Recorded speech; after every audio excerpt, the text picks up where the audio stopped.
สาธุสาธุ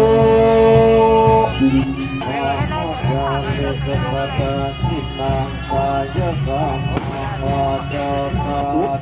หลวงปู่ครูบาปอนดวงดีรับทราบโดยญาณวิถีใดๆขอให้หลวงปู่ได้รับรู้รับทราบวัดดาโนโมทนา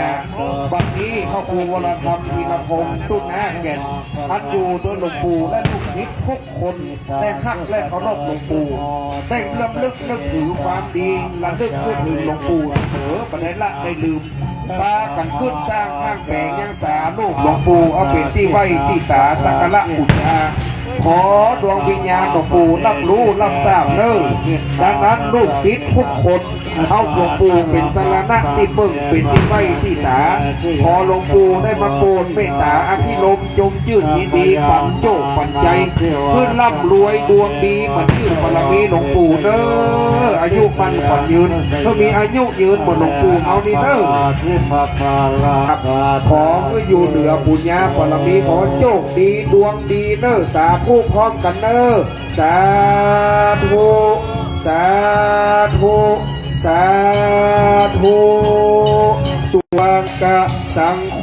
ญาญาปฏิปันโนภะคะวะโตวากะสังโฆสามิจิปฏิปันโนภะคะวะโตวากะสังโฆยะหิทังจัตตาริปุริสยุคานิภะปุริสะปุกะลาเอสะภะคะวะโตสาวกะโคอาหุนายโยปะหุนายโยทินายโยอัญจลีการณิโยอนุตตรักขังพันหามิสัพพะโสวันตาเนอ